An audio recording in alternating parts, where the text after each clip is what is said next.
Mi canal de YouTube, soy Alejandro Marcano Santelli. Hoy tengo un invitado que no conocía, lo seguía en las redes sociales, sobre todo por retweet de amigos que lo hacían. Pero bueno, gracias a esta plataforma, muchas personas me han pedido y me solicitaron que tuviera esta entrevista. Así que estoy complacido después de escanear quién es mi invitado, que es Andrés Mesgravis. Especialista en resolución de conflictos y que bueno, yo lo contrataría para resolver lo que está ocurriendo actualmente en Venezuela. Y vamos a ver en esta entrevista si es bueno y lo que nos recomienda es bueno, sobre todo a la sociedad civil, porque veo que estás en varios grupos. Andrés, primero, bienvenido y gracias por el contacto y acceder a estar en este espacio, Andrés. Muchas gracias a ti, Alejandro, por esta honrosa invitación y por darnos esta oportunidad, pues, de compartir con tu audiencia estos proyectos que estamos desarrollando. Bueno, fíjate, yo soy un poco chismoso y además mis entrevistas son un poco diferentes al resto de los periodistas colegas y amigos. Tengo que contar partes que son detrás en el backstage de lo que ocurre. Cuando nos contactamos, lo hicimos por mensaje oculto, yo te pedí el teléfono. Eres un tipo cuidadoso, ¿verdad? Eres un personaje que no te gusta salir a la luz pública fácilmente. Es decir, el tweet para ti es una herramienta más fácil que enfrentarte a una cámara de televisión o exponerte de esa manera. Es una pregunta personal para ver cómo desarrollo el resto de la entrevista. No, sinceramente, lo que no me gusta es dar por las redes públicas, pues, mi información, mi teléfono, pero, por ejemplo, públicamente la página web de la organización de la sociedad civil que estamos promoviendo, pues ahí está un correo electrónico y bueno, tú sabes, hay que, en estas circunstancias donde el régimen, pues, acosa a cualquier amenaza, pues tampoco debemos ponérsela fácil tampoco al régimen. Eso es todo, pero por supuesto que estamos encantados de estar aquí contigo en esta audiencia tuya y adelante con cualquier pregunta que quieras No, ir, va, estamos a tu disposición. vamos a darle. Mira, Andrés, lo primero es que se me desaparecieron aquí los comentarios, darle las gracias y suelo y se lo pido a la gente que se conecta. No me gusta leer mensajes de personas que tienen anónimos, pero bueno, por aquí Bitácora, me imagino que es una empresa, Bitácora Dimensional, gracias por entrevistarlo. Fui una de las que te lo sugirió por Twitter, pero allí tengo otro nick y avatar. Ese otro nick y avatar escondido no me gustan porque me parece que pueden ser chavistas, pueden ser infiltrados, esos robots. Andrés, no pierdo más tiempo. Vamos a hablar del caso. Venezuela está entre la espada y la pared. Hay un sinsabor al cual me sumo yo como ciudadano, porque resulta que este acuerdo, este pacto inédito, polémico, estrafalario, no le voy a poner más adjetivos ni calificativos ni descalificativos, me hace mirar y después de escuchar la entrevista de la fiscal chavista, que ahora es aliada de Juan Guaidó, el presidente encargado, que nos están llevando como corderitos unas elecciones parlamentarias en diciembre. Porque el voto es importantísimo, una herramienta importante, pero a esa gente se le olvida que el voto en tiranía no va a dar ningunos resultados. Tenemos 21 años viéndolo. ¿Tú crees que nos están engañando y hacia allá es donde nos quieren llevar? ¿Y ese era el plan que tenía el gobierno encargado de Guaidó, Andrés? Mira, lo que sí estoy seguro completamente es lo que tú mencionaste anteriormente, ¿no? Mientras tengamos no solamente una tiranía, porque hay tiranías de tiranías, esto yo lo he calificado como un conglomerado criminal y terrorista, y un conglomerado porque tampoco se trata de una sola organización criminal, no es solamente un narcoestado, el narcotráfico es tan solo una de las organizaciones criminales que hacen vida en este conglomerado criminal, pero está también la guerrilla, está Hezbollah, están todos estos grupos terroristas, y por tanto es completamente ingenuo, en el mejor de los casos, pensar que además, sin tener el monopolio de las armas, porque el monopolio de las armas lo tiene otra organización delictiva, en mi opinión, que se llama hoy en día Fuerza Armada Nacional Bolivariana. La gloriosa Fuerza Armada nuestra, pues, fue desmantelada hace muchos años. Entonces, pensar que sin tener el monopolio de las armas se puede ir a un proceso de elecciones, eso, bueno, si no es una trampa, es algo sumamente tan naif que raya, pues, en la culpa dolosa. O sea, la culpa dolosa es que casi se asemeja a la intención y no vale la pena distinguir si hay intención o no hay intención, porque la culpa es tan grave que se asemeja al dolo. Ahora, el dolo, esa acción de llevarnos unas elecciones que sabemos que las van a ganar ellos, van a conquistar la Asamblea Nacional, ya no tendrán la necesidad de poner un Luis Parra, sino simplemente serán ellos y el mundo tendrá que reconocerlos a ellos a partir de diciembre. O bueno, después de sus elecciones, pongamos que a partir del 20 de enero del 2021. ¿Ese es el panorama al que nos enfrentamos si no resolvemos esto de otra manera?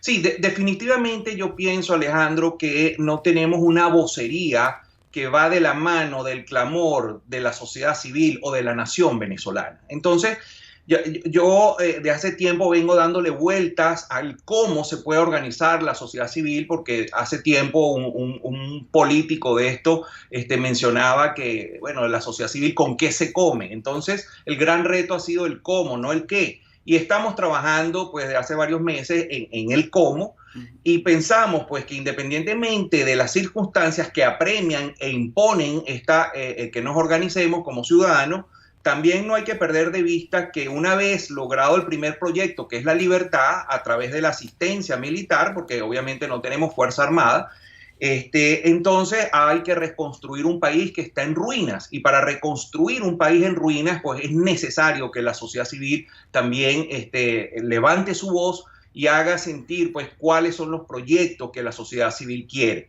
Hasta ahora, Alejandro, yo he percibido que por la dinámica de la política venezolana en las últimas décadas, los partidos políticos, y actualmente podemos señalar al G4, pues se han convertido en una camisa de fuerza para la sociedad civil que no le permiten tener voz propia, y la dinámica debería ser al revés. La sociedad civil debería ejercer contraloría sobre los partidos políticos y no los partidos políticos tener sometida a la sociedad. Es que el problema es que nosotros tenemos todo al revés, y más adelante vamos a hablar del papel de la sociedad civil en los grupos que está mi querida Adriana Vigilanza. Por cierto, hoy a las 9 de la noche no se pierdan el programa Venezuela Hoy, que hago para Radio y Televisión Martí, que lo voy a poner también desde mi canal de YouTube y en Facebook Live de Radio y Televisión Martí.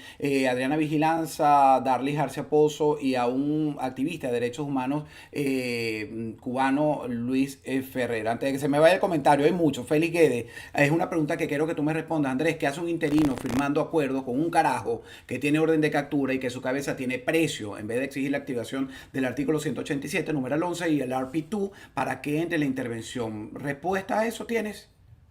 Mira, obviamente el clamor de la activación del 187 es un clamor que se inició incluso antes de que Guaidó asumiera la presidencia interina.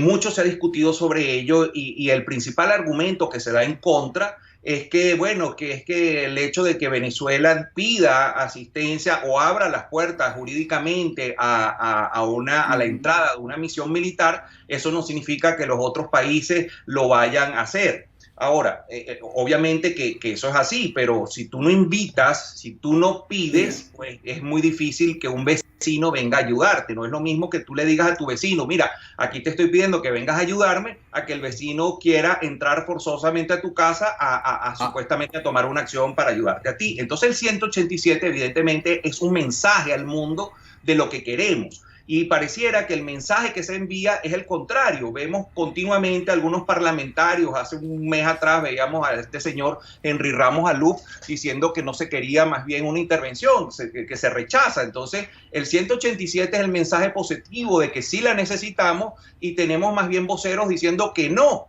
Y por otro lado, bueno, se nos había vendido en una gran campaña que todos asimilamos la ruta del cese de la usurpación, el gobierno de transición y elecciones libres.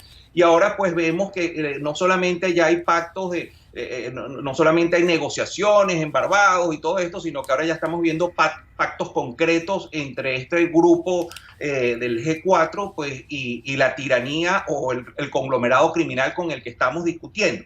Ahora, yo sí quiero ser enfático en esto, Alejandro. Mira, los diagnósticos están muy claros. Ya la gente sabe quién es quién, ¿verdad? Eso es importantísimo. Es importantísimo que estemos claros. Exactamente, ya lo estamos. Entonces yo creo que ya debemos pasar a la siguiente fase, ¿qué es lo que vamos a hacer? Porque no nos podemos seguir quedando en los diagnósticos, en las críticas. Yo creo que es hora de pasar a las soluciones, a las acciones. Y también, pues, es muy cómodo también decir, bueno, este es malo, este no hace, este aquel, está haciendo esto mal, pero la pregunta que yo creo que debemos hacernos como ciudadanos es ¿qué podemos hacer nosotros? Ya sabemos que este grupo del G4 no va a hacer nada por nosotros.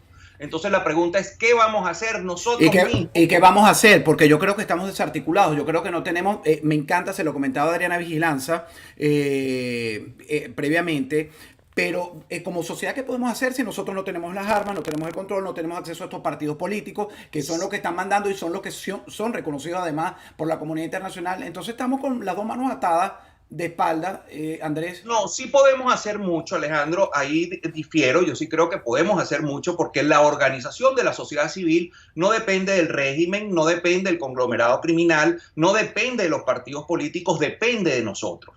Y nosotros hemos planteado, este grupo hemos planteado un cómo hacerlo, comenzando porque visualizamos que el consejo directivo debe estar formado por 5 ciudadanos que no tengan militancia política y que además por razones estratégicas estén residenciados en el exterior, para evitar justamente que sean extorsionados, que sean encarcelados, que sean comprados por el régimen. Esto es un buen punto, porque somos, yo creo que hay fuera del país cerca de 5 millones, sería una gran fuerza, pero bueno, nada, te voy a dejar hablar para ver cómo llegar a articular algo que pueda ponerle el cese a la usurpación de Nicolás Maduro, de esa narcotiranía y sus socios, Irán, China, Rusia, el G2 cubano.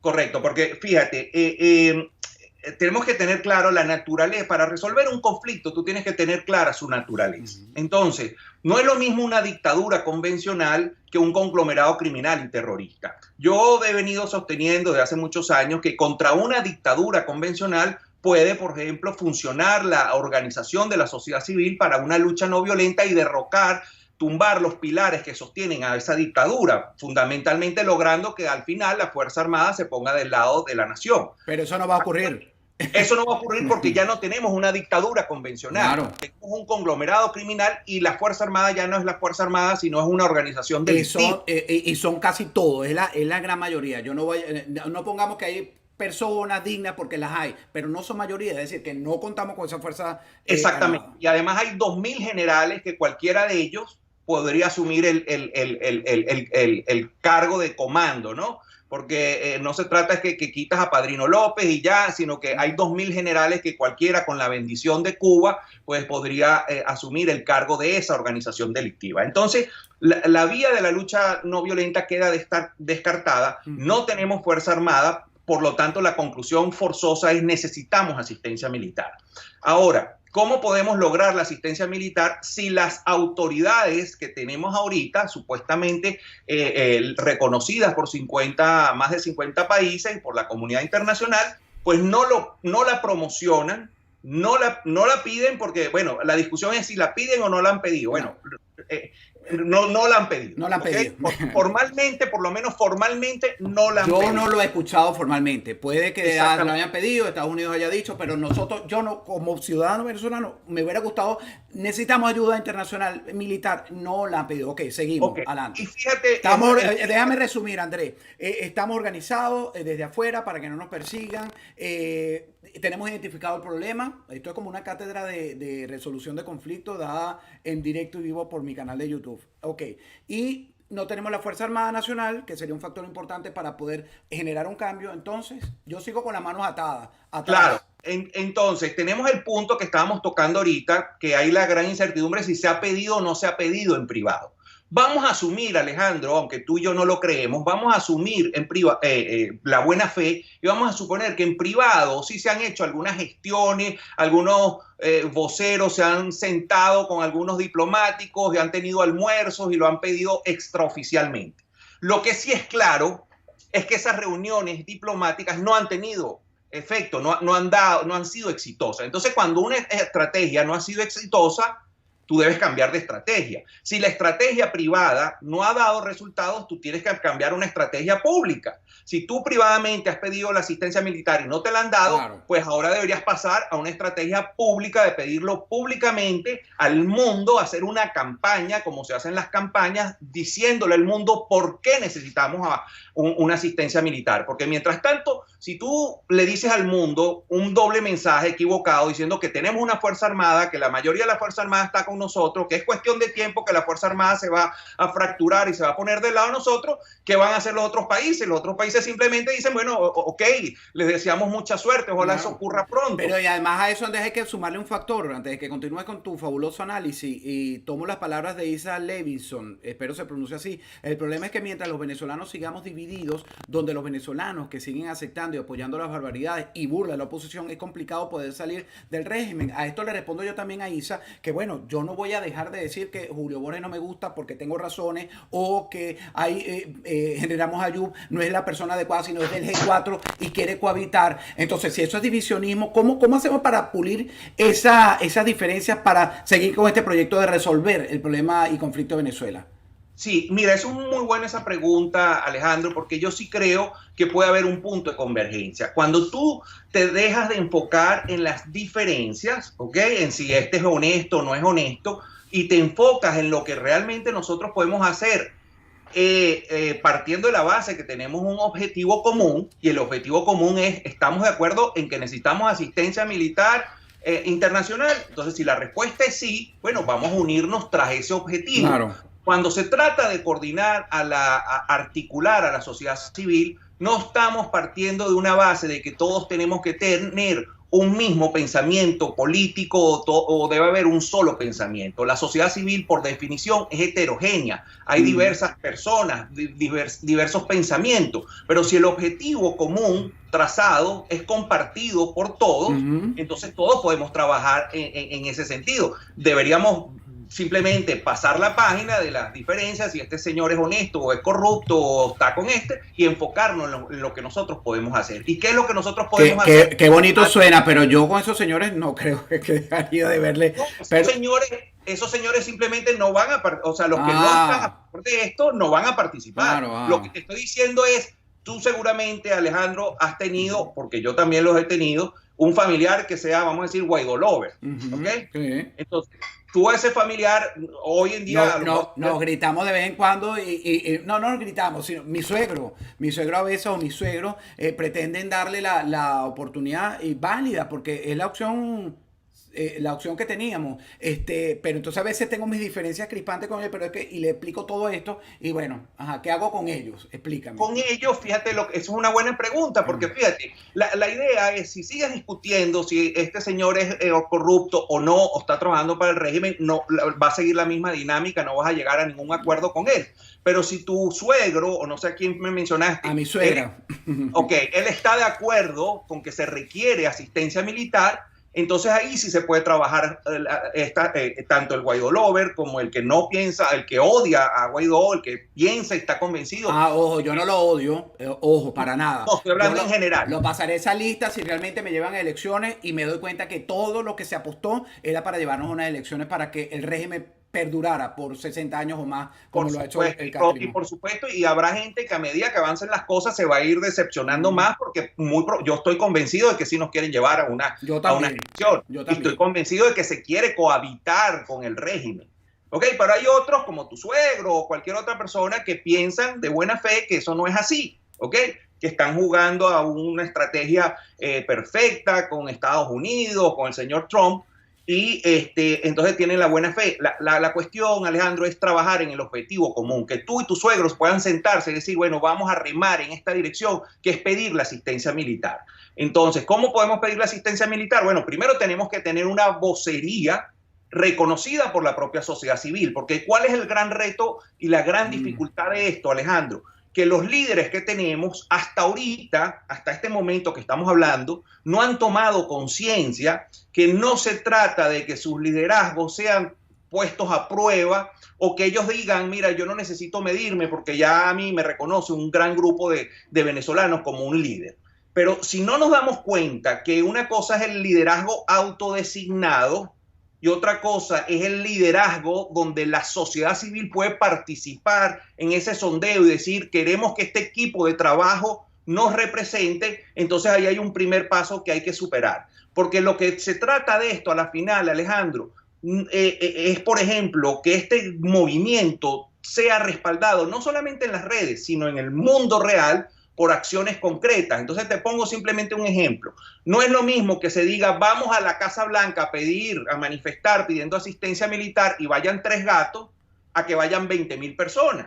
Entonces, si van 20.000 personas, ya tú no vas a tener que tocar la puerta para que el señor Trump te reciba y tú digas, mire, es que yo soy designado por la sociedad civil como un representante. No, el propio señor Trump, cuando vea 20.000 personas al frente de su casa pidiendo asistencia militar, va a decir, ¿quiénes son esos? Claro, y cuando le explican quiénes son esos, él mismo va a ir a buscar a hablar con esos representantes. No, y es una idea fabulosa. Oye, me alegro de tenerte entrevistado. Es fabuloso porque te ahorraría ese lobby que se hace en Washington, que además es legal, pagar a la persona para que acepten una vía u otra. Eso es legal aquí, incluso dentro de los partidos políticos, dentro de la política estadounidense. Pero ¿tienes algún nombre de alguna persona? Sí, porque tú dices ahorita Alejandro Marcano, acompáñenlo a Washington y serán 10 personas, 20 personas a lo sumo. ¿Quién pudiera tener un nombre actualmente fuera de Guaidó, fuera de la realidad de estos partidos políticos, que pudiera llegar al frente de la Casa Blanca a pedir? Es que ese yo creo que es el paradigma con el que hay que romper, ¿no? Ahorita no podemos decir, es que este nombre, este Mesías, él va a ser el líder de la sociedad civil. El gran Mesías es la sociedad civil articulada. Porque el gran reto, Alejandro, es que cada quien piensa, bueno, yo puedo aportar un granito de arena, pero mi granito de arena nunca va a ser suficiente. Fíjate que tú lo acabas de pensar. Tú dices, bueno, yo puedo aportar algo, pero yo simplemente no arrastro masa, ni yo tampoco. Ni tú ni yo arrastramos cientos de miles o millones de venezolanos. Iría solo 100 personas. Oye, Andrés, si vamos tú y yo a la cabeza, 100 personas a lo sumo. Pero ¿sabes qué cambia? La dinámica cambia, Alejandro, cuando cada quien piensa que su granito de arena sí va a contribuir a construir una gran montaña. Cuando la gente se convence de eso, de que no estás simplemente perdiendo tu granito de arena en el aire, sino que estás construyendo y vas a construir una gran montaña, ahí la gente se anima a participar.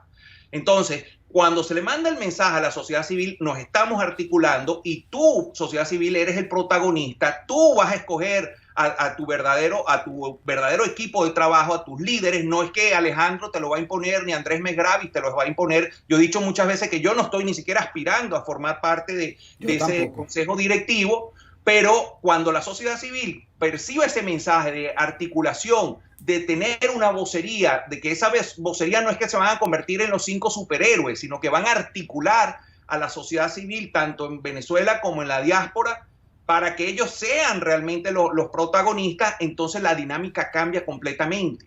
¿Ok? Ya hay una convicción de que sí lo podemos hacer y el mundo te comienza a escuchar. Entonces ya la gran pregunta de Estados Unidos, porque la gran pregunta de Estados Unidos es, bueno, y si no es este señor, ¿a quién reconocemos? Claro. ¿Quién hablamos? Entonces, ya ahí tú estás mandando un mensaje al mundo, es decir, con nosotros, con la sociedad civil, que somos la nación venezolana, con nosotros puedes hablar. Claro, vamos antes después de ese paso para que me analices qué hacer. Nos reconocen, llevamos un documento, no es una sola persona, son varios, hay 20.000 personas fuera de la Casa Blanca y nos escucharon. Estamos pidiendo una activación. Antes de que me respondas eso y que se me olvide, porque voy a leer unos comentarios de las personas que están conectadas, me va a decir qué es lo que viene, cuál es el siguiente paso. Yelixa Medina, felicitaciones por tu programa, venezolana desde Medellín. Gracias a ti, Yelixa, por tomarte el tiempo de acompañarme. Pia Guevara, en Estados Unidos hay miles de venezolanos, es verdad, en toda parte del mundo. Jesús Jefe, la Asamblea Nacional siempre ha dicho que el régimen no es un gobierno legítimo y que es usurpador. Entonces, ¿cómo van a ir a unas elecciones para darle legitimidad al régimen? La verdad que yo me pregunto lo mismo de Jesús. ¿Tú tienes respuesta a eso, Andrés? No, es que es una incoherencia. Cuando tú has dicho que no hay condiciones para unas elecciones presidenciales y por eso no has cumplido el mandato constitucional de convocar elecciones en 30 días, porque vamos a decir, hay causas de fuerza mayor que impiden, ese conglomerado criminal que usurpa el poder, impide que tengas elecciones presidenciales, pues las mismas razones que estás esbozando para no ir a elecciones presidenciales, pues también son aplicables a las elecciones parlamentarias, de manera que hay una evidente incoherencia en ese postulado. Entonces, ahora sí, ¿qué pasa después de esa visita a la Casa Blanca? ¿Cuál es el siguiente paso? Mira, la asistencia, nosotros hemos hablado, aunque no sé si tú estás al tanto, yo el año pasado con un grupo pues también de venezolanos y originalmente pues ahí me acompañó el profesor Aure, impulsamos mucho el tema del TIAR. Nos habíamos trazado 8 pasos, llegamos hasta el 6º, Muchos decían que no íbamos a pasar ni siquiera del primero porque eso tenía que ser aprobado por la Asamblea Nacional y se logró aprobar en primera discusión, se aprobó en segunda discusión, tuvimos que meter recursos ante el Tribunal Supremo en el exilio para seguir presionando. Y mucha gente decía, bueno, es que Guaidó lo aprobó cada vez que su popularidad bajaba, entonces daba el siguiente paso con el TIAR. Mira, las razones podemos pasar horas discutiéndolas, pero lo cierto es que se avanzó. Con presión se avanzó y llegamos hasta la activación propiamente del tratado. Se reunieron los países, activaron el tratado. ¿Y qué pasa con el tratado? El tratado tiene una serie de medidas que van desde medidas sancionatorias, diplomáticas, hasta el uso de la fuerza. ¿Qué ha pasado? Se han implementado medidas de sanciones, porque es lo que se ha pedido, pero no se ha aplicado ni se ha pedido el uso de la fuerza. Ese tratado está allí activado.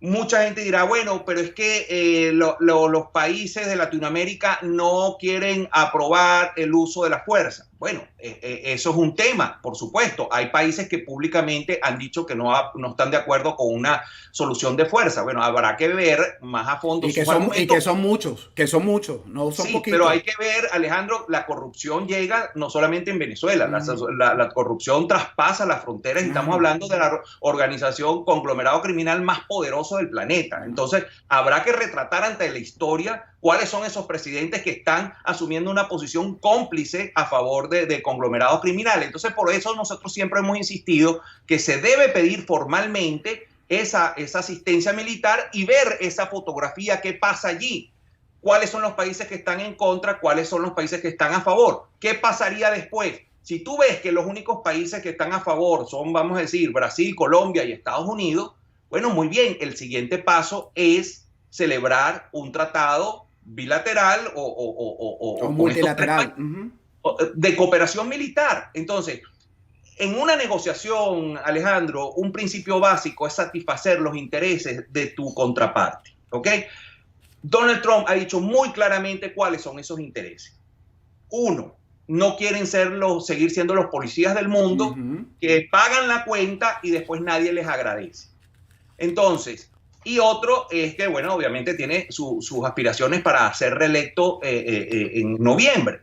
Entonces, si tú le das una bandera política al señor Trump de decirle, mire, usted va a ser el primer presidente en la historia de los Estados Unidos que va a poder levantar la bandera, decir que dividió la cuenta. La izaría con las manos alzadas, porque estamos, como dices tú, a las puertas de unas elecciones presidenciales que son importantísimas, no solo para Estados Unidos y para el mundo, pero para el propio Trump, porque todo el mundo quiere tener una segunda oportunidad. Y una segunda oportunidad, para que se entienda, donde eres más libre. Porque generalmente los primeros 4 años, que pasan muy rápido, tiene que cumplir con unos, aunque Trump es muy irreverente en ese sentido, pero le daría otro aire para dejar legado, que es lo que hacen los presidentes cuando son reelectos para un segundo periodo. Claro, y entonces, ¿qué es lo que busca él? Mira, y como hombre de negocio, mira, yo no quiero que me vean como el Paganini, el que paga la cuenta y nadie le agradece. Entonces, Venezuela tiene recursos con qué pagar parte de esa cuenta, porque, ojo, tampoco la cuenta es solo de Venezuela, porque los chinos y rusos están metidos en Venezuela no para fastidiar a los venezolanos, están metidos ahí para fastidiar también a los Estados Unidos. Y los cubanos no son venezolanos, y los colombianos no son, los de la guerrilla no son venezolanos. Entonces, la cuenta tiene que ser repartida y debe ser negociada equitativamente, pero obviamente no se le puede decir que Estados Unidos asuma el 100% de la cuenta, porque eso ya es un primer freno para esa negociación. Cuando tú abres ese abanico de posibilidades, de opciones, de negociar la cuenta, ya estás quitando un primer obstáculo. Y el segundo obstáculo es decir, mira, tú tienes una bandera política, que es poder decirle a los americanos, a los norteamericanos, que tú eres el primer presidente de la historia que reparte esta cuenta. Entonces, ya estás superando, por lo menos los dos obstáculos públicos los estás superando. Entonces, la sociedad civil es la que debe presionar para llegar a ese objetivo, Alejandro, para llegar a ese punto. Y yo creo que una vez que se llega a ese punto, las cosas se resuelven muy fácilmente. Cuando tú detectas los intereses de la otra parte, las negociaciones avanzan a pasos agigantados. Ahora, fíjate, escuchándote pacientemente, yo suelo interrumpir muchísimo a los invitados porque mi velocidad va un poquito más leyendo los comentarios para tratar de amalgamar un poco el sentir. Me imagino que dé resultado esta propuesta. Tú eres, y es tu especialidad, ¿no? resolución de conflictos. Vamos a suponer que está en toda la razón, que es el camino a seguir. Pero después de eso, ¿cómo acabar con la tragedia que vive el pueblo venezolano, nuestra familia que está dentro del país? El hambre, la miseria, la ineficacia que tiene PDVSA, que no hay gasolina, que no tenemos comida, agua, luz, que no tenemos tantas cosas que son necesarias para activar también al venezolano de adentro. Porque una cosa es que vengamos los que estamos afuera, porque es facilísimo, tú estás en Estados Unidos, yo también, estamos en la comodidad de lo que es producto de nuestro trabajo, porque nosotros nadie nos regala nada. Trabajamos para tener lo que es nuestra casa, nuestro techo, nuestro carro, etcétera, etcétera. Pero esa gente que ha pasado tanto tiempo con tanta miseria y tanta carencia, va a ser difícil también cambiar. No, ahí vienen los que estaban en el extranjero. Va a haber un choque fortísimo que no va a permitir una gobernabilidad, o me equivoco. Mira, me parece excelente esa pregunta porque mucha gente también nos ha preguntado, bueno, y si se logra la asistencia militar, entonces ya el movimiento de la sociedad civil, la organización de la sociedad civil pierde su sentido. Y yo he dicho, no, es todo lo contrario. El primer proyecto es la libertad, pero para reconstruir o construir un país que es el que soñamos, pues necesitas muchos proyectos. Entonces, la libertad con hambre no dura. Y tú para construir un país no lo puedes construir sin electricidad, por ejemplo. Entonces tú tienes que reconstruir el sistema eléctrico. Entonces debes hacer tantas asambleas de ciudadanos como proyectos requieras. Entonces, ¿qué va a pasar allí, Alejandro? Los más competentes, pienso yo, deben asumir el liderazgo, la directiva, volviendo al mismo esquema, Gran Asamblea de Ciudadanos designa un consejo directivo, ese consejo directivo tiene sus asesores para cada proyecto. Este primer proyecto es la libertad, pero vendrá un segundo proyecto que será el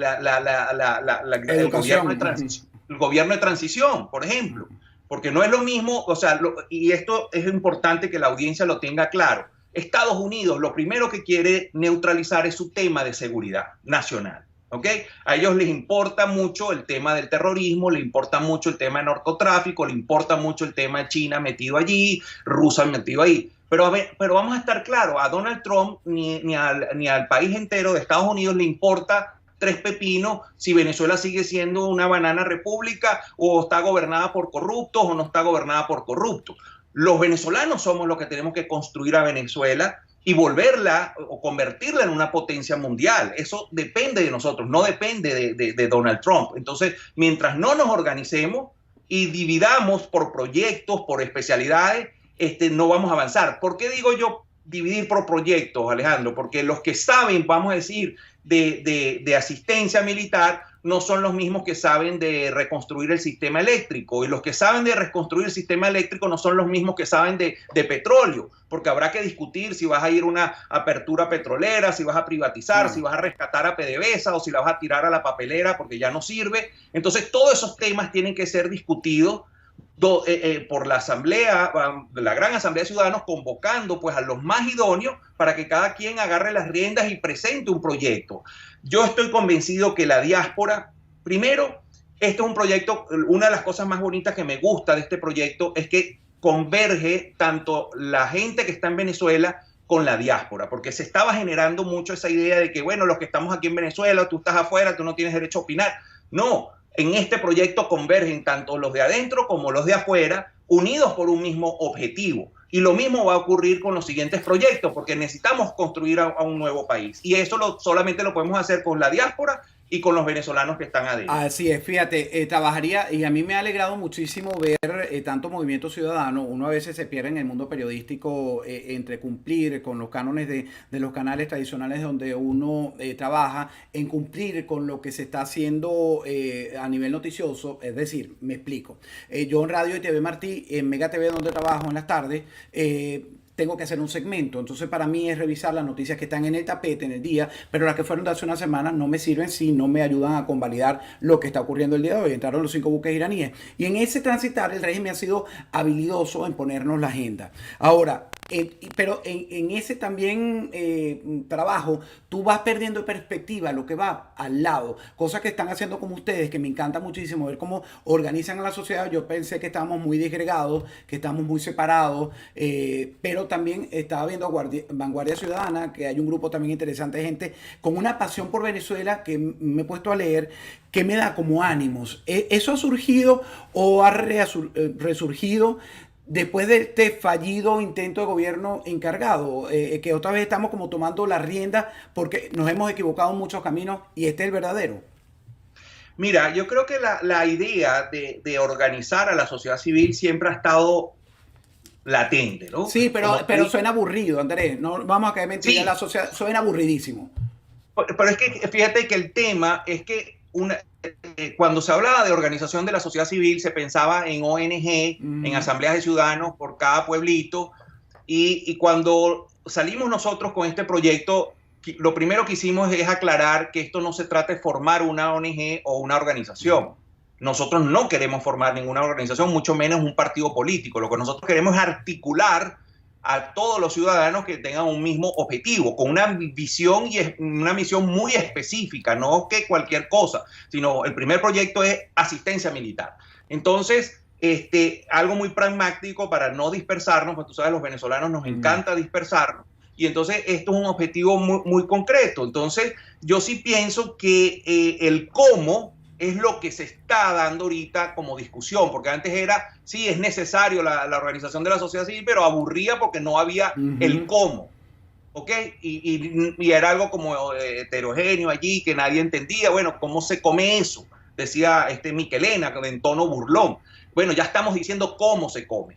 ¿Ok? Entonces, toda obra humana, por supuesto, es perfectible. Nosotros no creemos que estamos presentando la perfección, pero ya se está hablando del cómo. Y cuando ya tú comienzas a hablar como el cómo y lo estás traduciendo en acciones, ya estás pasando justamente de las palabras a los hechos, que es lo que los venezolanos quieren ver. Y cuando ya tú comienzas a pasar a los hechos, ya deja de ser aburrido, porque ya estás pasando de Ya. la teoría a la práctica. Y eso es lo que nosotros estamos haciendo ahorita y estamos tratando de demostrar para que todo el mundo se enganche con esto. Bueno, Dios quiera. Mis últimas dos preguntas. Nos llevan a elecciones en diciembre, parlamentarias. Por supuesto, habrá grupos opositores u opositores que dirán, no, no vamos, sí vamos, porque hay que defender espacio, todo no, no se puede permitir. Pero el régimen va a avanzar, las va a realizar, el mundo entero las va a mirar, no va a haber una observación internacional plural, las van a desconocer posteriormente si el fraude es tan magistral como los que han ocurrido en los últimos tiempos. Entonces, ¿qué hacemos? ¿Qué hacemos después de ese día? Mira, yo siempre he dicho que nos debe importar menos qué es lo que hace el régimen y más lo que hacemos nosotros.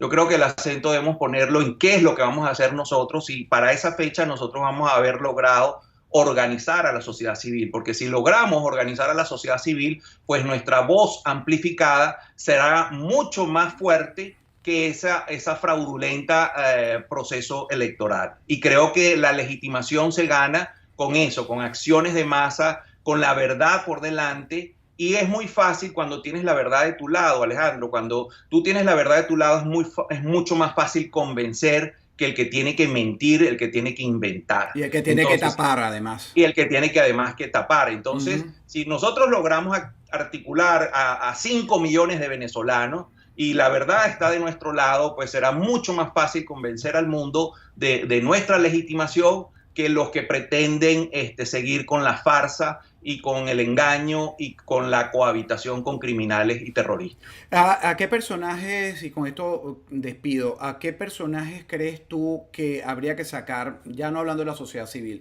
que habría que sacar de este juego actual? Vamos a hablar de líderes opositores, porque el régimen, estamos claros que hay que desarticularlos a todos, y por eso, gracias a Dios, tienen hasta precio su cabeza. Tienen que ser arrestados, hay que dar información al gobierno de los Estados Unidos para que los traigan a pagar con la justicia, que aquí sí funciona en los Estados Unidos. Pero de esos representantes de la oposición que nos han hecho daño y que no deberíamos contarnos porque quizás van a querer acercarse a estos movimientos sociales o de la sociedad para pedir lo que debemos tener para salir de esta dictadura. Mira, nosotros hemos partido de un primer postulado, que es que en este consejo directivo no puede estar ningún militante político, ¿ok? Aunque yo sí creo que todavía queda una minoría de políticos honestos, Ujú. aún ellos, yo pienso que no deberían estar al mando de esta organización, porque la organización civil dejaría de ser una organización civil 20 si pasa a puntos. ser liderada por políticos. Entonces, debemos entender que estamos en una etapa predemocrática, ¿ok? Entonces, el tiempo de los políticos no es ahorita, es el tiempo de la sociedad civil. Cuando se construyan las bases para tener un proceso electoral libre y justo, que a lo mejor será 3 años después de una intervención, ¿ok? En ese momento entonces se articularán esos partidos políticos y esperemos que surjan varios partidos honestos y entonces allí pues la nación entera pues votará por esos políticos. Pero en este momento es la sociedad civil la que debe llevar la batuta y no los partidos políticos, ningún partido político. Ah, me gusta eso. Bueno, te doy las gracias, Manuel Romero Sainz. Con esto me despido. Escribe en mi WhatsApp. Es verdad que Andrés Mesgravi está claro, necesitamos individuos como él, como muchos otros que conocemos y sabemos que piensan como nosotros y que solo les importa el país y no intereses individualistas. Así que ojalá que eso sea así, apuesto que sea así. Como le dije en estos días al vicealmirante Carratú Molina y a todo su grupo, cuenten conmigo para esta organización. No milito, no participo en ningún grupo, ni siquiera periodístico, pero sí mi voluntad de retuitear, de hacer, difundir cualquier idea que nos lleve a derrocar al régimen de Nicolás Maduro. Andrés, espero que sea la primera de muchas veces, como dicen en la iglesia, esta participación tuya. Muchísimas gracias, Alejandro. Espero lo mismo, que podamos volvernos a encontrar en otra conversación como esta, que yo creo que mucha falta le hace al país escucharla. Un Muchas, gran abrazo y gracias por mira, todo. además me la debes porque no quisiste nombrar a nadie, eres muy decente. A mí me encanta que nombren a ¿Cómo? gente. Que además me debes otra entrevista porque me evadiste muy bien, muy finamente el nombrar gente. Yo te nombraría varios fácilmente, pero ya lo he repetido. No me darías un solo nombre que te disgusta para terminar hoy. Mira, Alejandro, yo por filosofía Ya de sé, vida, no me digas más. mira, yo me concentro en lo positivo, no en lo negativo. Bueno, Yo quito lo negativo de mi mapa mental y me trazo es en lo por positivo. eso es que tú tienes esa carrera. Yo no, yo trabajo con los dos, los que no me gustan y los que me gustan. Y hay que tirar piedra, a quien hay que tirarle piedra, no literalmente. Pero bueno, muchísimas gracias, Andrés Mesgravi. Gracias a Un ustedes, amigos. abrazo. Mañana al mediodía tengo una entrevista con una periodista a la que quiero mucho, que va a ser bien, bien polémica, para ayudarme a entender también qué pasa dentro de la Fuerza Armada Nacional, esa conchupancia, esa basura que hay en ese factor que muchos todavía piensan que pueden ser parte de la solución de nuestro país cuando realmente son el problema. Hasta pronto. Gracias por habernos acompañado a todos.